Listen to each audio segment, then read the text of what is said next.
Restaurant style কিমা পরোটা তোমরা খুব সহজে ঘরে তৈরি করতে পারবে, তাও আবার মাত্র 10 মিনিটে। এই ভিডিওটা যদি তোমরা পুরোটা দেখো তাহলে বুঝতে পারবে ঘরে তৈরি করা কত সহজ। আর আজকে আমি তোমাদের সেটাই স্টেপ বাই স্টেপ দেখাবো, আর খুব সহজে তৈরি করার কিছু উপায়ও দেখাবো। হাই, আমি অর্পিতা চক্রবর্তী।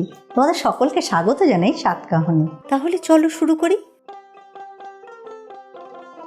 স্যান্ডউইচের জন্য এই কিমা স্টাফিংটা আমি তৈরি করেছিলাম, তো অনেকটা রয়ে গেছে।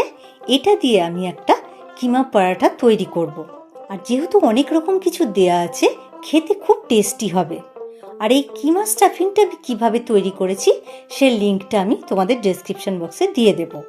এবার ঝটপট আমি পরোটাটা তৈরি করে ফেলবো। প্রথমে 2 কাপ ময়দা নিচ্ছি। এর পরিবর্তে তোমরা আটা দিয়েও তৈরি করতে পারো। এর থেকে অন্তত 1 কাপ মতো স্টাফিং আমি এর মধ্যে দিয়ে দিচ্ছি। তারপরে এক এক করে উপকরণগুলো মিশিয়ে নেব। 1 টিস্পুন নুন, হাফ টিস্পুন হলুদ, হাফ টিস্পুন কাশ্মীরি লঙ্কার গুঁড়ো, 1/4 টিস্পুন গোলমরিচ গুঁড়ো, 1 টিস্পুন ধনে গুঁড়ো, 1 টিস্পুন জিরে গুঁড়ো, 2 টিস্পুন আমচুর পাউডার,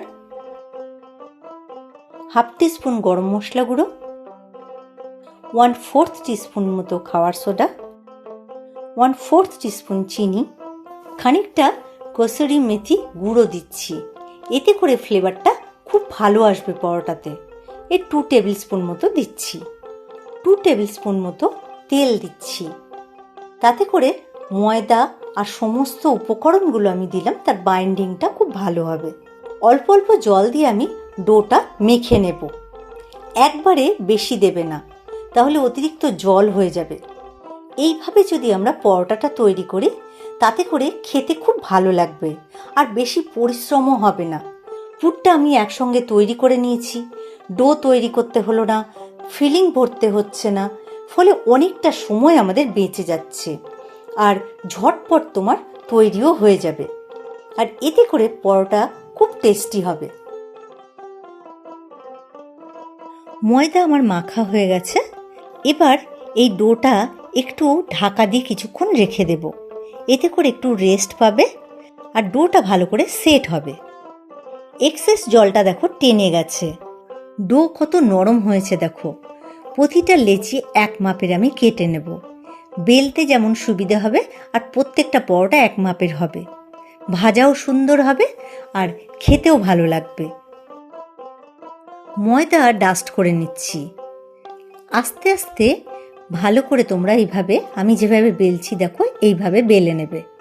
তাহলে ইকুয়ালি এই ময়দার ডোটা থেকে ছড়িয়ে যাবে, আর পরোটাগুলো সব এক মাপেরই হবে। খুব পাতলাও হবে না, আবার খুব মোটাও হবে না। এর মধ্যে আমি বেল পেপার দিয়েছিলাম স্টাফিংটার মধ্যে, আর তাতে করে পরোটাটার স্বাদ অনেক গুণ বেড়ে যাবে। পরোটাগুলো থেকে ভালো করে ময়দা আমি ঝেড়ে নেব।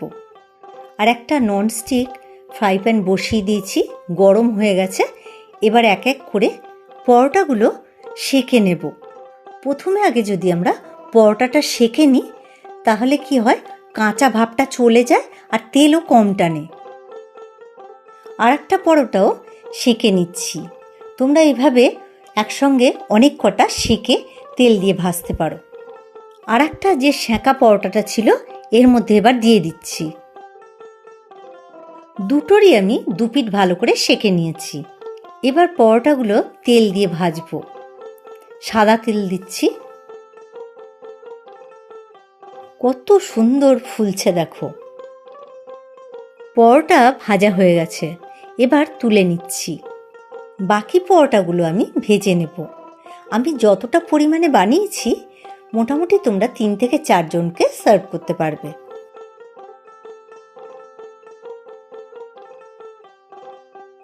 সবগুলো পরোটা আমার ভাজা হয়ে গেছে। কত সুন্দর দেখতে হয়েছে দেখো, আর একদম নরম তুলতুলে। তাহলে দেখলে তো কত কম সময়ে এই সুস্বাদু কিমা পরোটা তৈরি হয়ে গেল, আর কত নরম হয়েছে দেখো। এইভাবে একবার বানিয়ে দেখো, বাড়ির সবার খুব ভালো লাগবে। আমি এখানে ডিম তড়কা দিয়ে পরিবেশন করেছি, একেবারে ধাবা স্টাইলে বানিয়েছিলাম। তো তোমরা যদি এই রেসিপিটা দেখতে চাও আমাকে অবশ্যই কমেন্ট করে জানাবে। কিমা পরাঠার রেসিপিটা যদি তোমাদের ভালো লেগে থাকে লাইক করো, কমেন্ট করো আর সাবস্ক্রাইব করে সাথে থেকো। আমি অর্পিতা চক্রবর্তী, তোমরা দেখছিলে স্বাদকাহন। খুব ভালো থেকো তোমরা। ফিরে আসছি খুব শিগগিরই নতুন রান্নার রেসিপি নিয়ে।